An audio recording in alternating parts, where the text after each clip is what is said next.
ओम शांति। प्यारे रूहानी भाई बहनों, आज की 8 मार्च 2026 की मुरली के मंथन में आपका बहुत बहुत स्वागत है। ओम शांति। आप सभी ईश्वरी परिवार के प्यारे सदस्यों का इस विशेष रूहानी चर्चा में मैं भी हृदय से स्वागत करता हूँ। जी, आज हम जिस अव्यक्त मुरली पर गहराई से मनन करने जा रहे हैं वो 18 जनवरी 2009 की रिवाइज्ड मुरली है। बिल्कुल।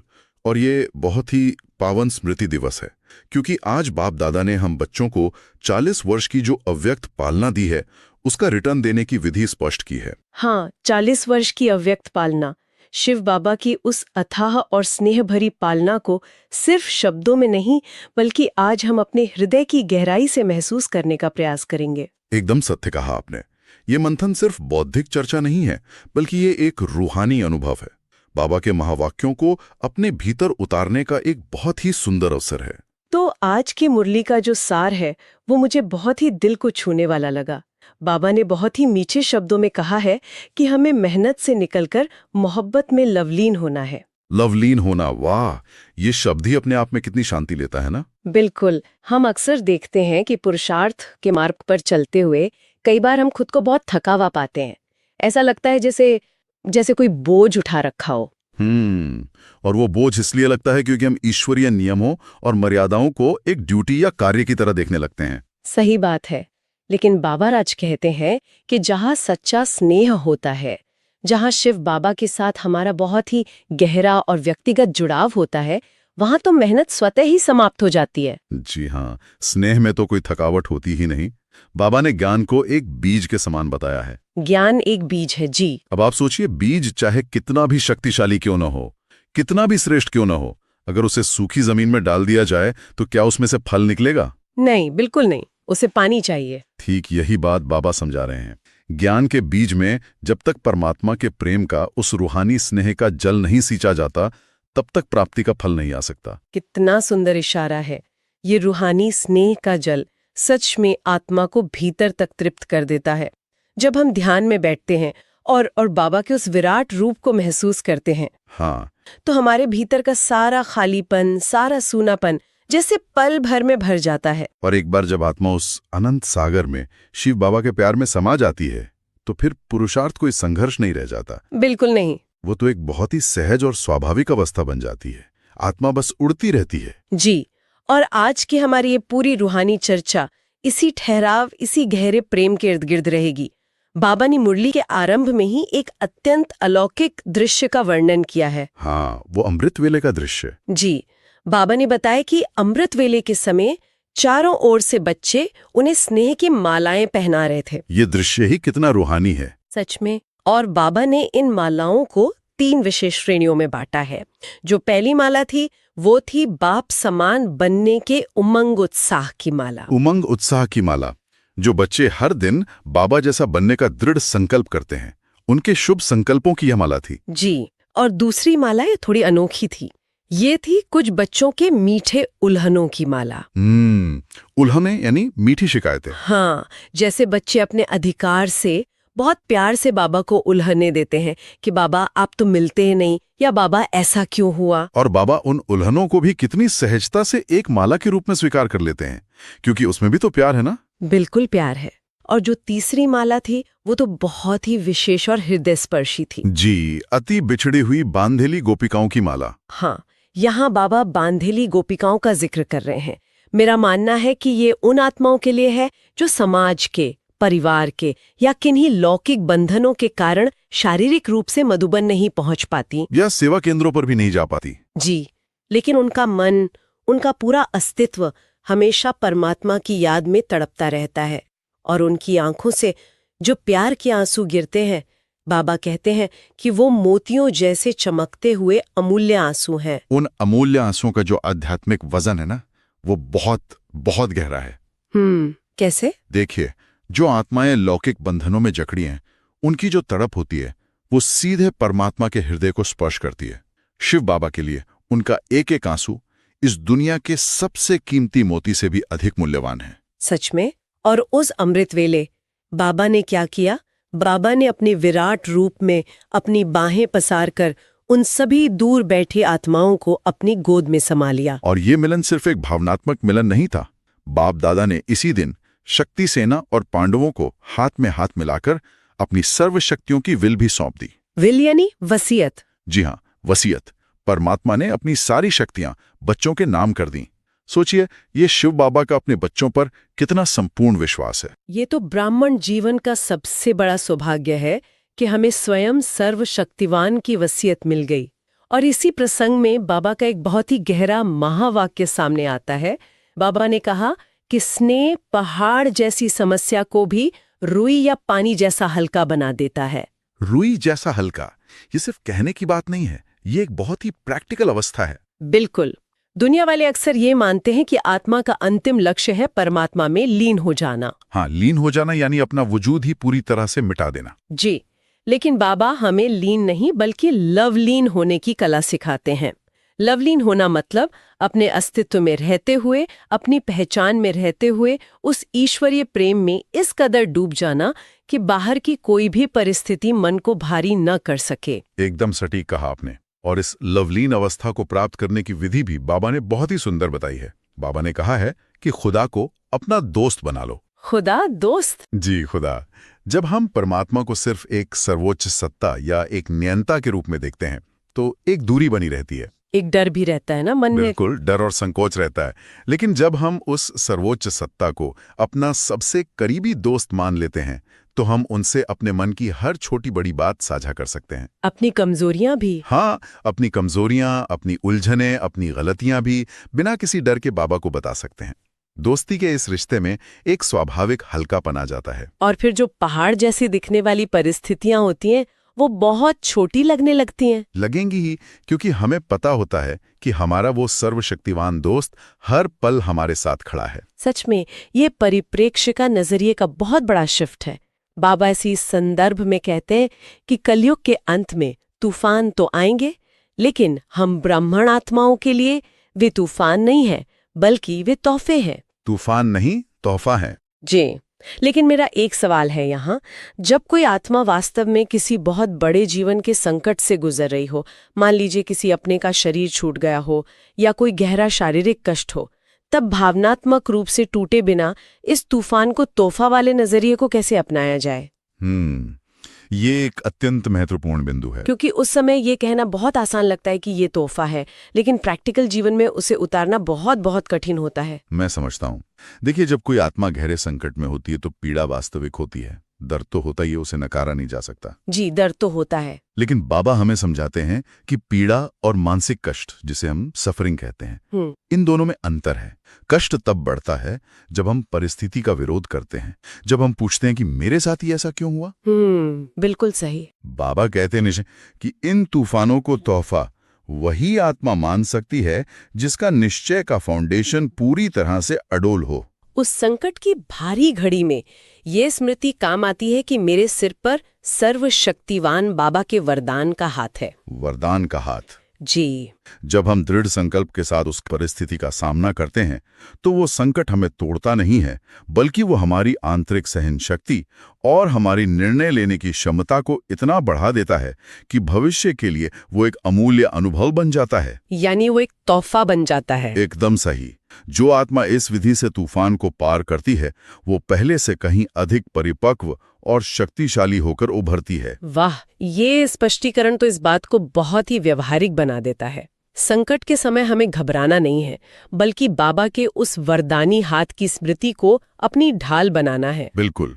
और इसी शक्ति को जीवन में उतारने के लिए बाबा ने 40 वर्ष की पालना का एक बहुत ही सुंदर गणितीय दृष्टांत दिया है आज। हाँ, 4 और 0 का गणित। जी, 40 वर्ष पूरे होने पर बाबा ने ध्यान दिलाया कि 40 के अंक में पहले 4 आता है और फिर 0 आता है।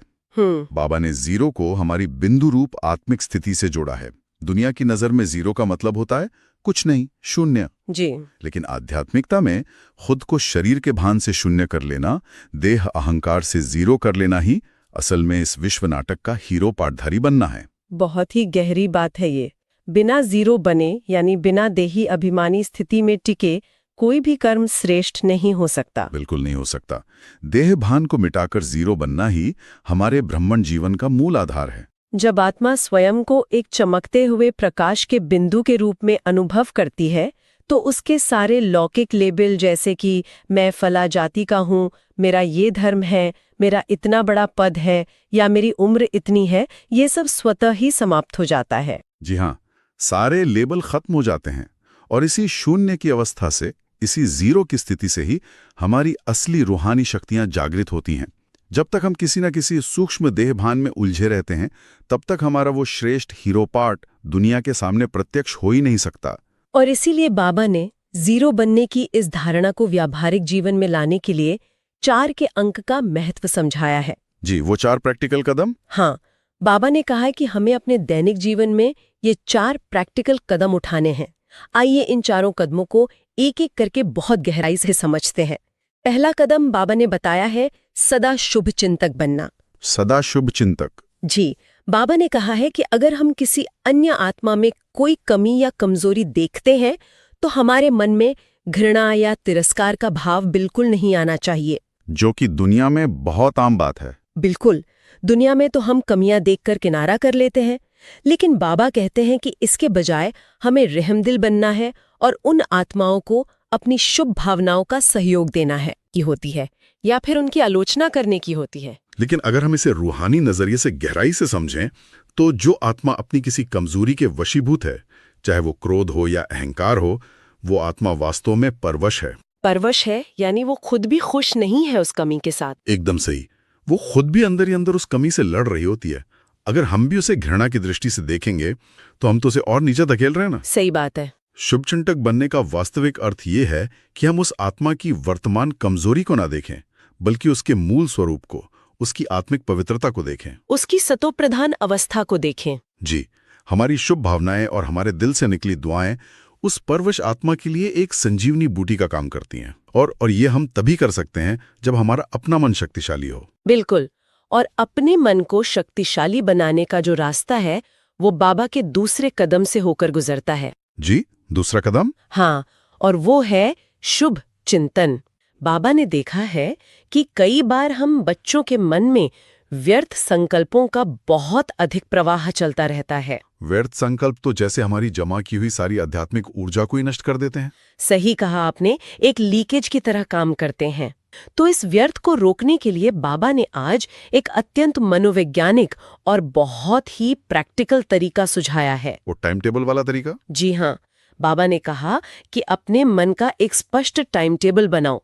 दिन भर में 12-13 बार ऐसा समय निकालो जब आप 1 मिनट के लिए रुककर अपने मन को कोई श्रेष्ठ स्वमान का होमवर्क दो। ये बहुत ही कमाल की विधि है। जैसे हम अपने शरीर के लिए दिनचर्या बनाते हैं, खाने का समय, सोने का समय, वैसे ही मन को भी एक दिशा देने की आवश्यकता है। बिल्कुल। ये जो 12-13 बार रुकने का अभ्यास है, ये मानसिक स्वास्थ्य और आध्यात्मिकता का एक बेहतरीन संगम है। वो कैसे? देखिए, मनोविज्ञान भी यही कहता है कि जब हमारा मस्तिष्क किसी नकारात्मक या व्यर्थ सोच के चक्र में फंस जाता है तो उस चक्र को तोड़ने के लिए एक पैटर्न इंटरप्ट की जरूरत होती है। पैटर्न इंटरप्ट यानी उस सोच की लड़ी को जानबूझकर तोड़ना। जी, जानबूझकर एक ठहराव लाना।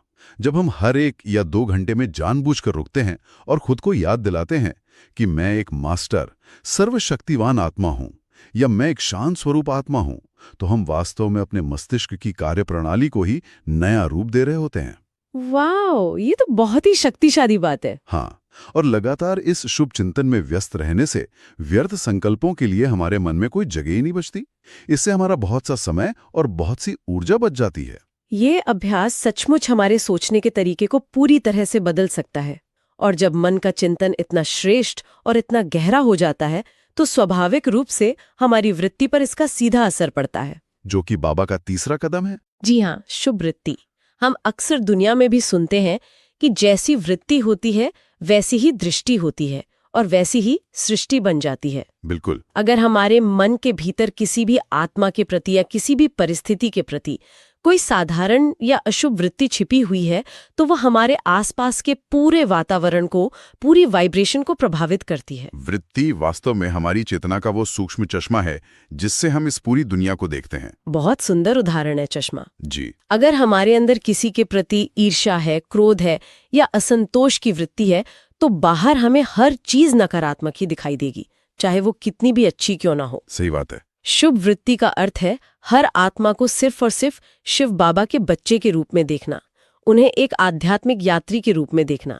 जब हमारी वृत्ति में ये दिव्यता आ जाती है ना, तो हमारे संकल्पों से निकलने वाली तरंगे स्वतः ही बहुत पवित्र और शक्तिशाली हो जाती हैं। और यही शुभ वृत्ति फिर हमें बाबा के चौथे और सबसे महत्वपूर्ण कदम की ओर ले जाती है। जी, शुभ वायुमंडल बनाना। हाँ, शुभ वायुमंडल बनाना ये एक बहुत ही शक्तिशाली विचार है जो हमें ये एहसास कराता है कि हम अपने आसपास के माहौल के शिकार नहीं हैं। हम शिकार नहीं है, बल्कि हम तो उस माहौल के रचयिता हैं। बिल्कुल सही। बाबा ने आज मुरली में बहुत ही व्यावहारिक उदाहरण दिया।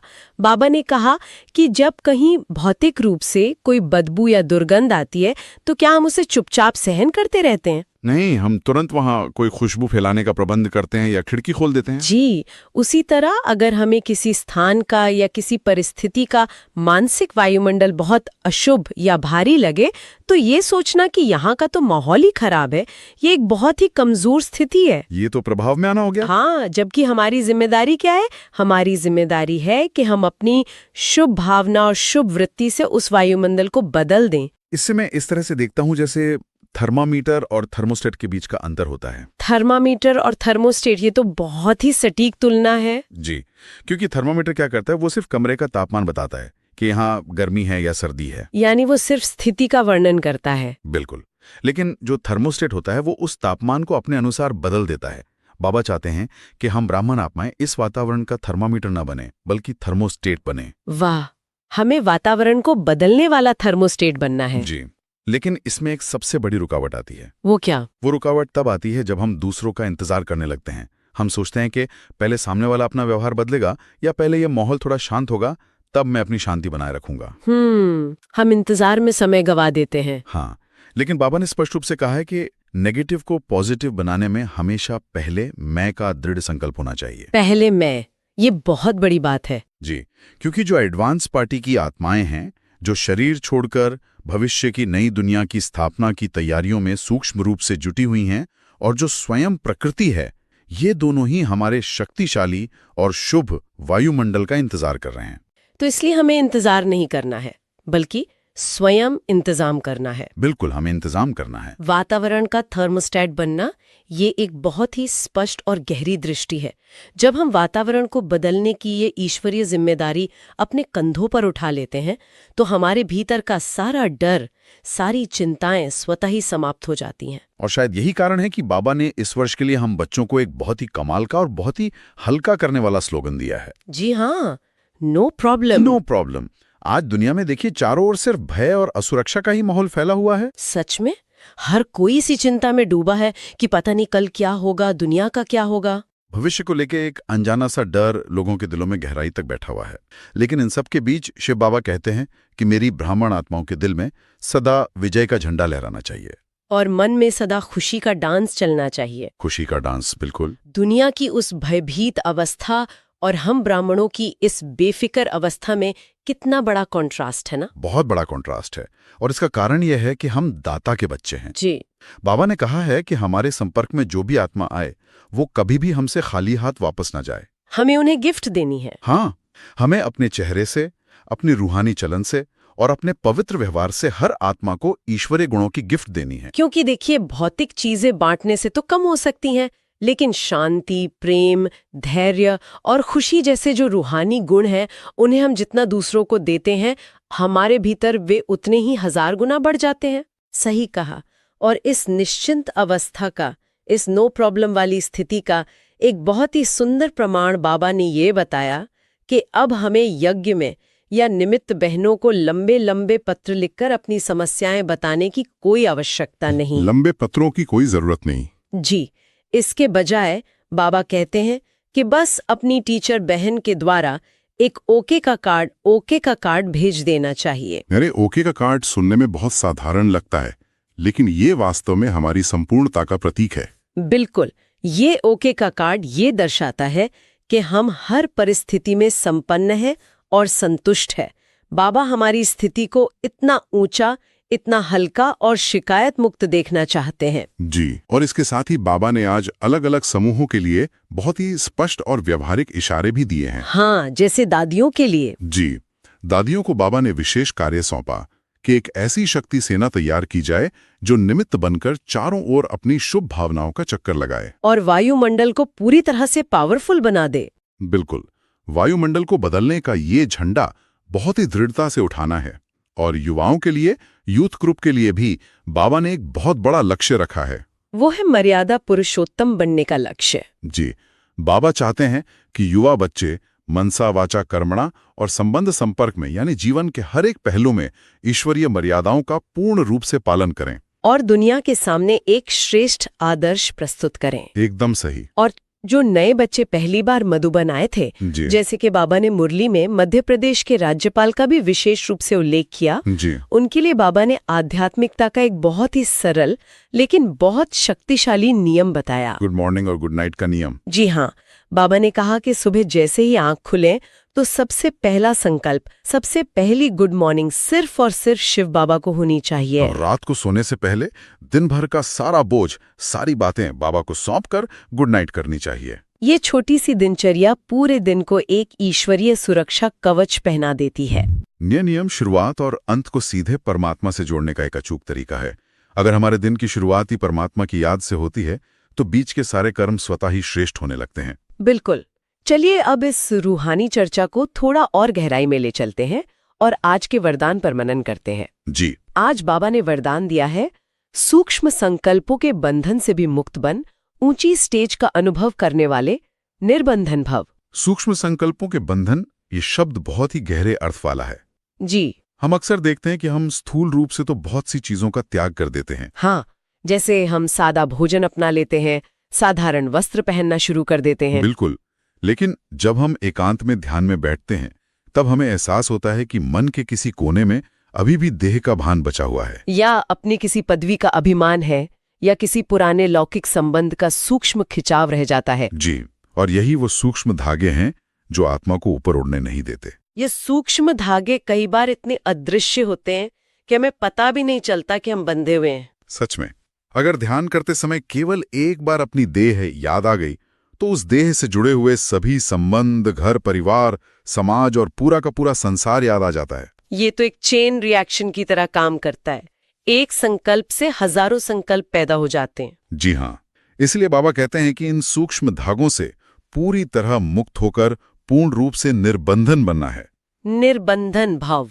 जब आत्मा संपूर्ण निर्बंधन हो जाती है तभी वह उस ऊंची प्रकाशमयी स्टेज पर स्थिर रह सकती है। और मुझे लगता है कि इन सूक्ष्म बंधनों को काटने की जो एकमात्र कैची है वो है सिर्फ एक बाप की निरंतर और स्नेहपूर्ण याद। बिल्कुल सही, सिर्फ एक बाप, दूसरा न कोई। और इसी निर्बंधन अवस्था को बनाए रखने के लिए आज का स्लोगन भी एक बहुत बड़ा आधार है। जी, स्लोगन। आज का स्लोगन है, देही अभिमानी स्थिति द्वारा तन और मन की हलचल को समाप्त करने वाले ही अचल रहते हैं। अचल रहते हैं, ये अचल स्थिति बहुत महत्वपूर्ण है।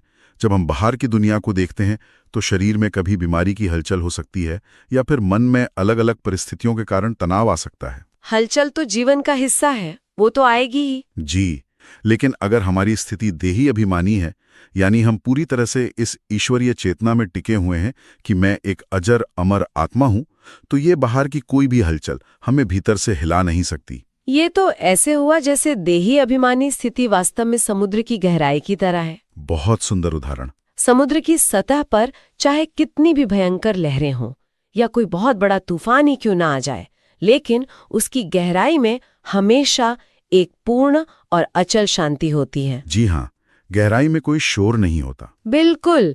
जब हम खुद को आत्मा महसूस करते हैं तो हम उस आत्मिक गहराई में उतर जाते हैं जहां बाहर का शोर और हलचल पहुंच ही नहीं सकती। और यही अभ्यास हमें जीवन के हर तूफान में एक विशाल पहाड़ की तरह अचल और अडोल बनाए रखता है। इस अचल स्थिति को और पक्का करने के लिए अव्यक्त बाप दादा के जो सूक्ष्म इशारे होते हैं वे हमें बहुत ही सटीक मार्गदर्शन देते हैं। जी, आज का अव्यक्त इशारा है, निश्चय के फाउंडेशन को मजबूत कर सदा निर्भय और निश्चिंत रहो। निर्भय और निश्चिंत।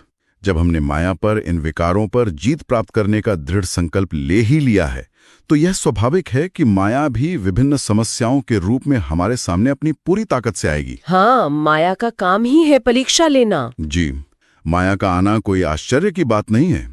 यह एक प्रकार का टेस्ट पेपर है जो हमारे निश्चय को परखने के लिए आता है। और जो आत्मा निश्चय बुद्धि होती है, जिसके फाउंडेशन में ये पक्का होता है कि सर्वशक्तिवान शिव बाबा मेरे साथ हैं, वो माया या समस्याओं को देखकर कभी घबराती नहीं है। बिल्कुल नहीं घबराती। वह आत्मा हर परिस्थिति को नथिंग न्यू समझकर बहुत ही सहजता से पार कर लेती है। नथिंग न्यू यानी ये कोई नई बात नहीं है। जी, नथिंग न्यू का अर्थ है कि ये जो बेहद का ड्रामा है, ये पहले भी अनगिनत बार हो चुका है और हर कल्प में हर बार मेरी ही विजय हुई है। वाह, यह गहरी समझ आत्मा को हर तरह के भय से मुक्त कर देती है और उसे एक बेफिक्र बादशाह की सुखद अनुभूति में स्थापित कर देती है। बेफिक्र बादशाह, ये अनुभूति ही कितनी रूहानी, शक्तिशाली और स्वतंत्र है। जी, बेफिक्र बादशाह।